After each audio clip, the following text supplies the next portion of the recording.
Okay, folks, we should be hearing the pre-brief any minute now. Hi, Elena, can you hear me? Yeah, I think we're good. Paula and Janelle, is that coming through? Okay, great. Ooh, there I am again. Wonderful. Okay, so Paula, Lena, nice to see you. Thanks for stepping in. Paula and Janelle are so well versed at this, but the same as in previous days, we're going to open it up. I have a bit of a preamble for introducing Minister Farnworth and Minister Fleming. Paula and Janelle are on the line. If deferred to, and the process we've used in the past is that they will drop their name in the chat. In the event that a deferral comes up, then I know whether to call on Janelle or Paula. And if you could text me that, Elena, then I know that if Minister Fleming defers to one of them, I know which one I'm going to. And the other wrinkle is if either of them, either Paula or Janelle, feel like they would really like to add something substantive to a minister's response and they'd like to volunteer to add to the answer, in that case, they'd write something like, I'd like to answer, Paula'd like to answer, Janelle'd like to answer, and please let me know that on text too. I think that's all I have on my side. Any questions, concerns? All right. We'll just give them a heads up that they're going to send a feed to the media so they know. Okay, that's great. Thanks very much, everyone. We're looking at kind of a 3:15 start. That's what we're aiming at anyway, but as soon as I sign off here, you are going to be audible to the media on the line, so please only communicate via chat, not verbally. Thank you very much, everyone. Have a good one. Hi.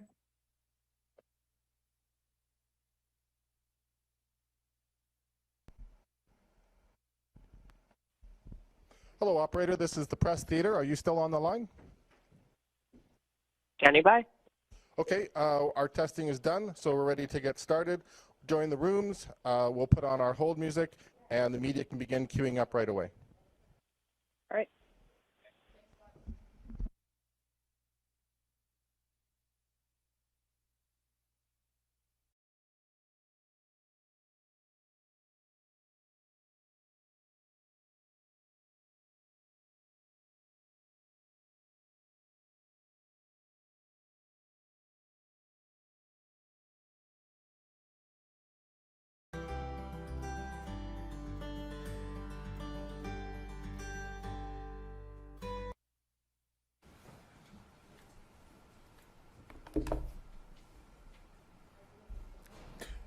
Good afternoon. This is an audio check from the Press Theater, located in the basement of the Legislature of BC. Today's event is scheduled to begin at approximately 3:15 p.m. For anyone on the phone line, you may queue up to ask a question by pressing *1. To withdraw your question, press *2. Media will be limited to one question and one follow-up. Thank you.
Good afternoon. This is an audio check from the Press Theatre, located in the basement of the Legislature of BC. Today's event is scheduled to begin at approximately 3:15. For anyone on the phone line, you may queue up to ask a question by pressing star 1. To withdraw your question, press star 2. Media will be limited to one question and one follow-up. Thank you.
Still 3:15.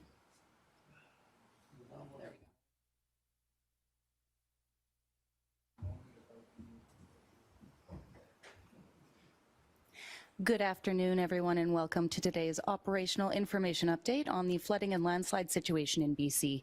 For today's briefing, we'll have updates from Minister of Public Safety and Solicitor General Mike Farnworth and Minister of Transportation and Infrastructure Rob Fleming. A reminder to media on the line, please press *1 to enter the queue. You will be limited to 1 question and 1 follow-up. With that, I'll hand it over to Minister Farnworth. Thank you, and good afternoon, everyone. I'm honored to be here on the traditional territory of the Lekwungen-speaking peoples on the Songhees and Esquimalt First Nations. As you know, rain is once again hitting our province, with more on the way. This will impact already soaked lands and waterways. The next 9 or 10 days could be quite challenging. Environment and Climate Change Canada has warned about a series of storms. We all need to pay close attention to the experts, as the forecasts for these will get more accurate the closer we get to these events. We're a resilient province, that is clear. We're strong, compassionate, and resolute. And above all, we help each other in good times and in bad times. Of course, the size of the current fight we're in together is significant. It's enormous. It involving first responders, volunteers, emergency workers, heavy equipment operators, farmers, work crews, transport drivers, just about everybody, and many more hardworking people going around the clock in all areas of the province. We're not out of the woods yet, but good work is being done on the ground to keep people safe and get communities the supports that they need. Emergency support services are working hard across the province and have registered more than 6,500 evacuees. On top of Emergency Management BC supports, existing student emergency assistance funding and Indigenous emergency assistance funding are available for students at both the Nicola Valley Institute of Technology and the University of the Fraser Valley. This money is to relieve pressure and stress on students. It is not a loan that has to be paid back, and helps students pay for living expenses, travel, and food. I want all students to know that help is there and our government is here for you. We're also working with the First Nations Health Authority and First Nations Emergency Services Society to get culturally safe support where it is needed and required. British Columbians have welcomed nearly 1,400 people into their homes, offering billets. Thousands more are in commercial and group lodgings. The Canadian forces are on the ground and in the air. More than 120 troops are working in Abbotsford, with more being positioned as needed.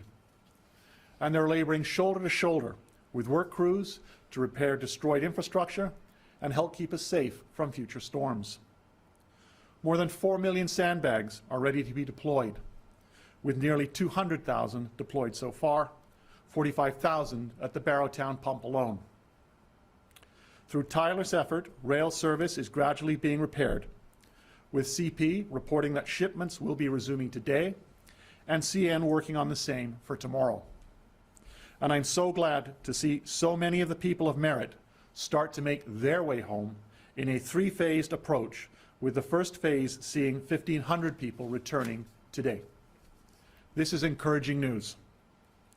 As a reminder, when evacuated, please do not attempt to return home unless your local government says that it is safe to.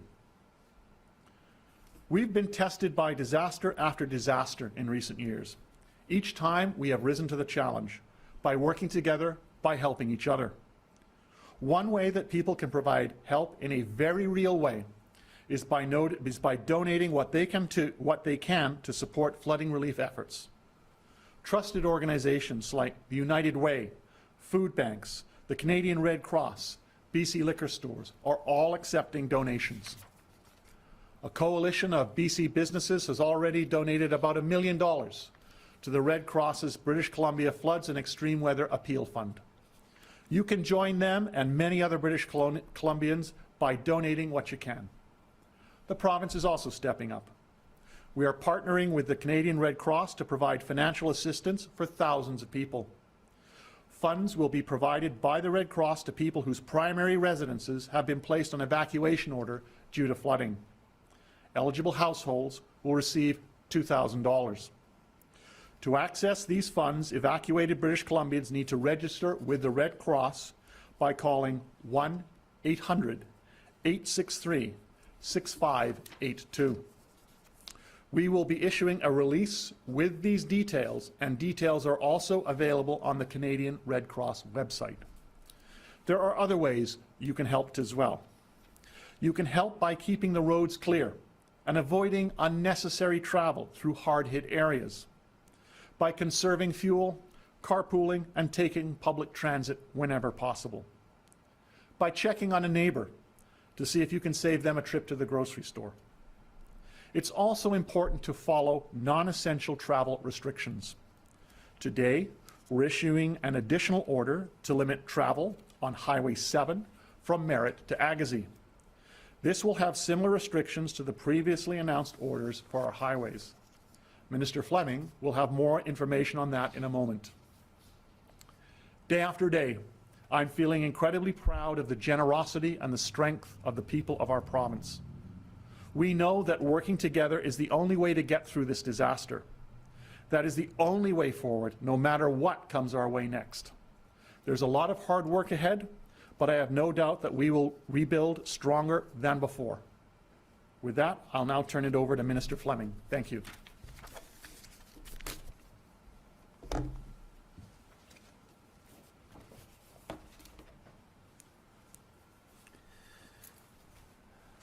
Good afternoon, and thank you very much, Minister Farnworth. Just an update from the Ministry of Transportation and Infrastructure. Our focus remains on the reopening of vital trade corridors from the Lower Mainland to the interior and the north. Maintaining supply chains so people can get the products they need has been and continues to be our ministry's top priority. As we continue to work to reopen Highway 1, we need to ensure that the supply chain can move with limited disruption. Whether it's milk trucks, fuel trucks, or food deliveries, these essential goods are struggling right now to get through some of the congestion we're seeing in the Lower Mainland. In response, as Minister Farnworth just mentioned, we are extending the essential travel order along the Highway 7 corridor to include the segment of Highway 7 between Agassiz and Mission. Effective today on Highway 7 between Murray Street Road and Mission to Highway 1 and Hope, it will be restricted to essential travel only. It is imperative that we give priority to our essential supply chain, and this is the way that we can do that. This order is for the short term. It will come into effect at 8 p.m. tonight, allowing those who drove to work today to get home. We've also heard from school districts and others the importance of getting teachers and kids to school, as well as healthcare and other essential workers to their jobs in our healthcare system. So to address that, we're updating the definition of essential travel to include public transit vehicles, charter buses, and school buses to transport these workers and students while the order is in effect. Just by way of an additional update on Highway 1, reopening all of the flooded parts of Highway 1 remains our priority, but a lot of it depends on upcoming weather events. There is no estimated time of opening just now. It's raining again in the Sumas, and we don't know what more precipitation will do to impact Highway 1 further. In general, though, water has receded in eastbound lanes, so those are now exposed. If the weather doesn't affect this development, we should have a better sense as early as the end of day tomorrow about additional reopenings along Highway 1. By way of an update on Highway 3, currently the Highway 7 to Highway 3 corridor is the only route for commercial vehicles because of the significant damage to the Coquihalla and the highway up the Fraser Canyon. Yesterday, Highway 3 was closed briefly at a site near Manning Park that was damaged in last week's storm event. This was a preemptive closure that the ministry undertook, necessary until geotechnical engineers could get on site to do a full assessment. They did that, they acted quickly, they determined the highway could reopen with monitoring in place, and we had traffic moving again within a few hours of that closure. But the decision to close Highway 3, as I said, was about safety. And while we've had people working around the clock to get these routes open, safety is always going to take precedence as we move forward. While we're pleased that the closure on Highway 3 was brief, it's the only east-west commercial highway connection currently. The work we're doing with our partners to reestablish other links in the supply chain is working. CP is still scheduled to be back up and running today, and CN could be back in operation as early as tomorrow. The ability to move essential goods by rail is a major development, not just for BC, but for all of Canada. I mentioned Air Canada, as well as other airlines, are increasing cargo transport to BC from other provinces. products continue to move through the U.S. border in record amounts in transit from the Lower Mainland to the Okanagan and the interior. Fuel is being barged in from the U.S. As we speak, and the coordination between all levels of government and the private sector to get essential goods moving has been a remarkable achievement that will be ongoing for some time. By way of a highway update on Highway 8, Merritt to Spence's Bridge, BC highways in total were impacted at over 200 sites across the southern interior and the south coast, and some received more damage than others. Highway 8 is among those. This highway is closed approximately 20 kilometers from Merritt through to Spence's Bridge as a result of significant damage from the storm event. 18 segments of that highway sustained substantial damage. 4 bridges are either gone or damaged. Along Petey Creek Road, which is a side road off Highway 8, a temporary bridge has been set up near Canford. This is about 17 kilometers west of Merritt and will provide alternate access for some Indigenous communities and local residents to use and to reconnect to the rest of the province. Permanent repairs to the highway is going to take some time, and the engineering assessments are underway now. Provincial staff will be engaging with local Indigenous leaders as well as impacted residents and communities in the coming days. I want to reinforce Minister Farnworth's message around safety on our roads. Last night, unfortunately, we had brief closures on both Highway 7 and Highway 99, entirely due to preventable accidents. And this is a reminder to everyone. Our crews have made remarkable progress getting highways reopened to restricted travel, but we've all seen the images on the media. Conditions are not normal. These are still active construction sites, and we're asking people to be conscious about that. First rule is ask yourself, do I need to be out there? Don't be out there unless it's absolutely essential.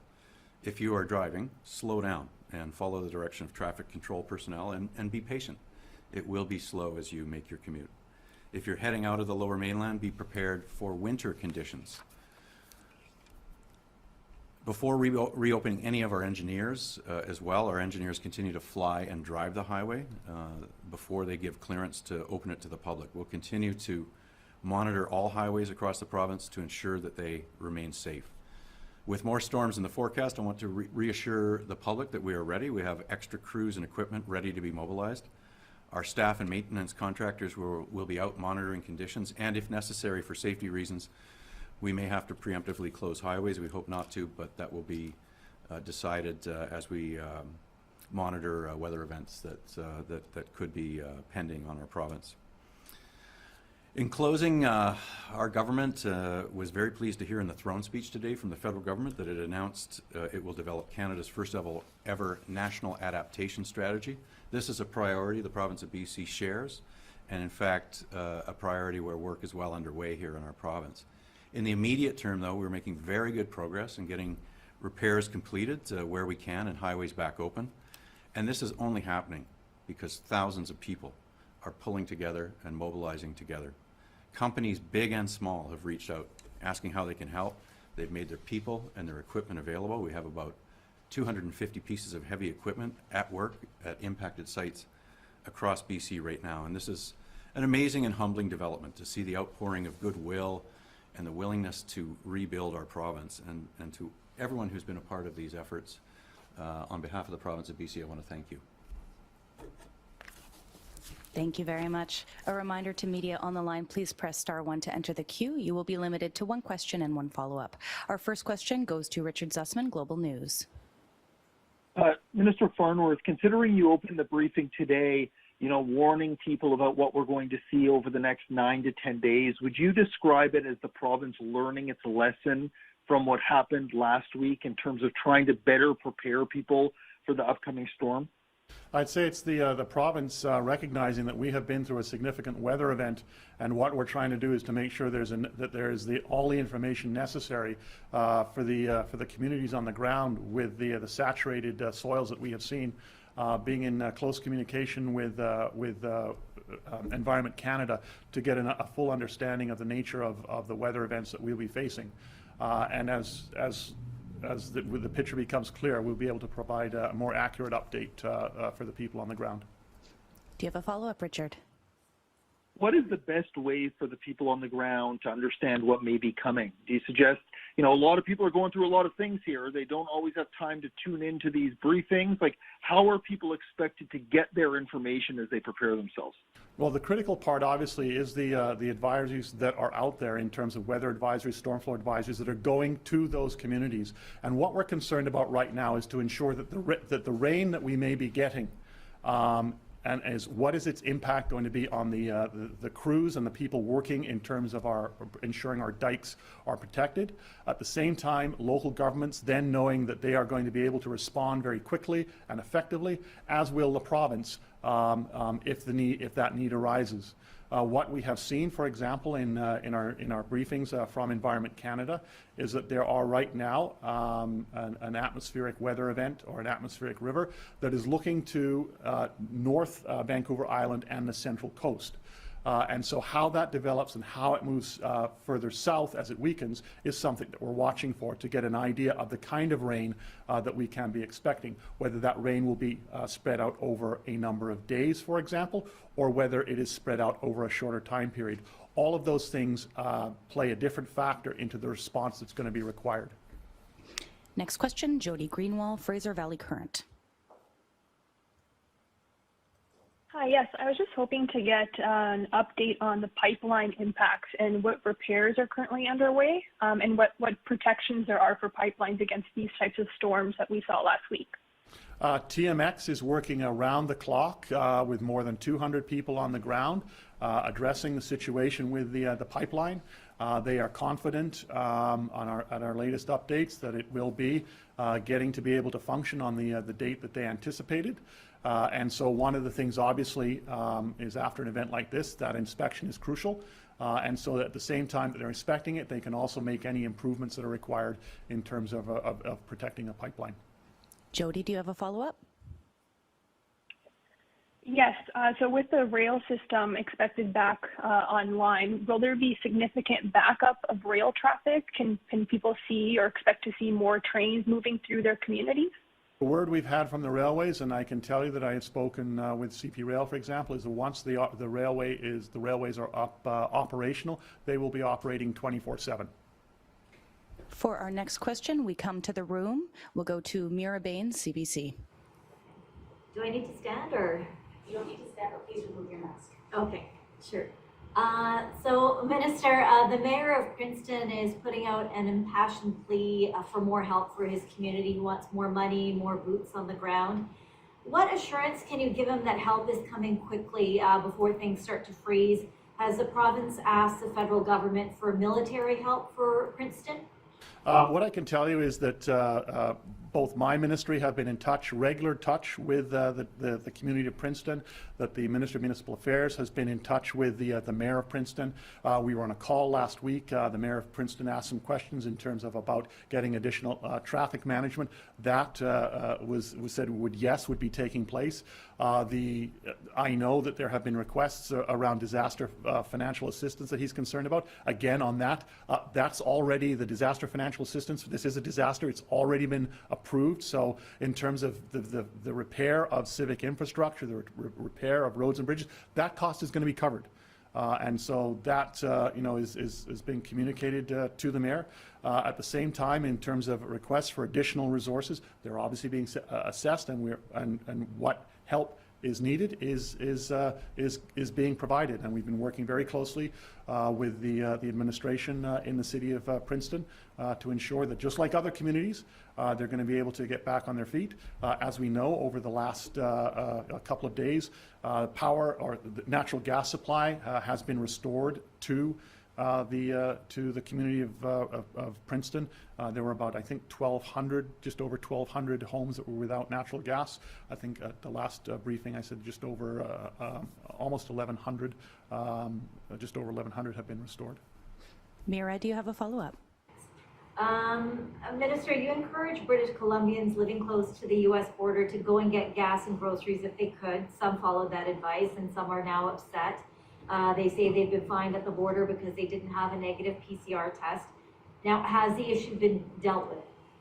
I initially had contacted the federal government, spoke with Minister Blair, that this was an issue that we needed to deal with, that people were going to be able to go across the border and not have that PCR test. The federal government agreed that was a reasonable thing to do, and we saw that there's clearly a communication issue. The border, as you know, is a federal responsibility.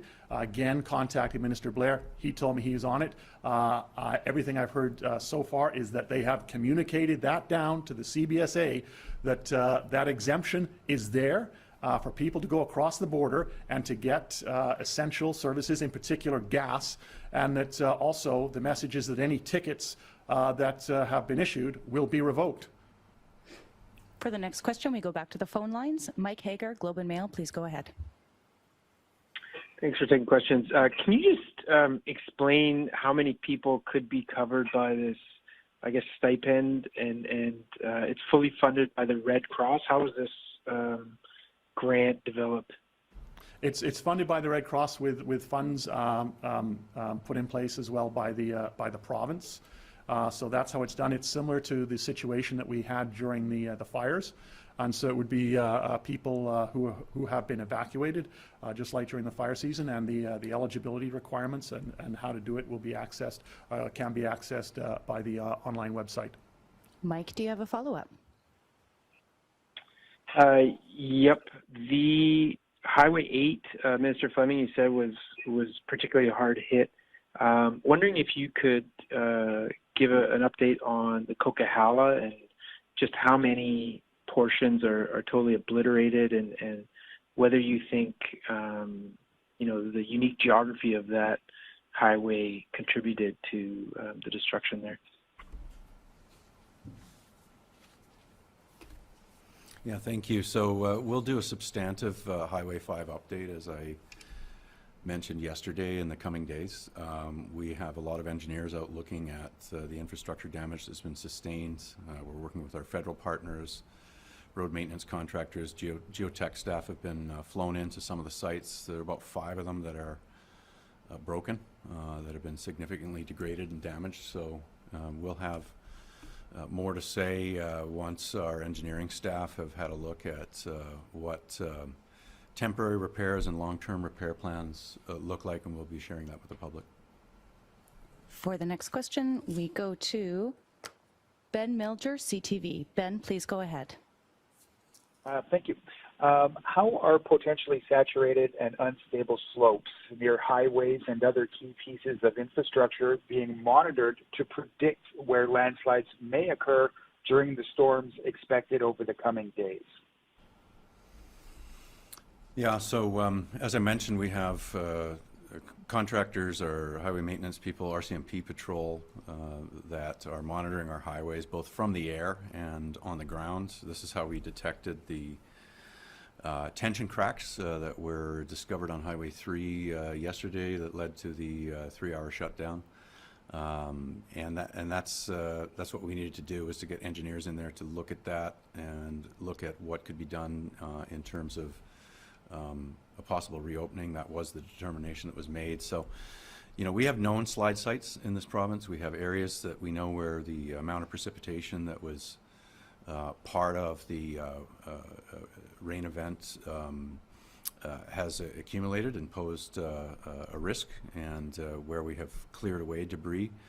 Those are the kinds of areas that staff will be monitoring very closely. Ben, do you have a follow-up? Yes, I do.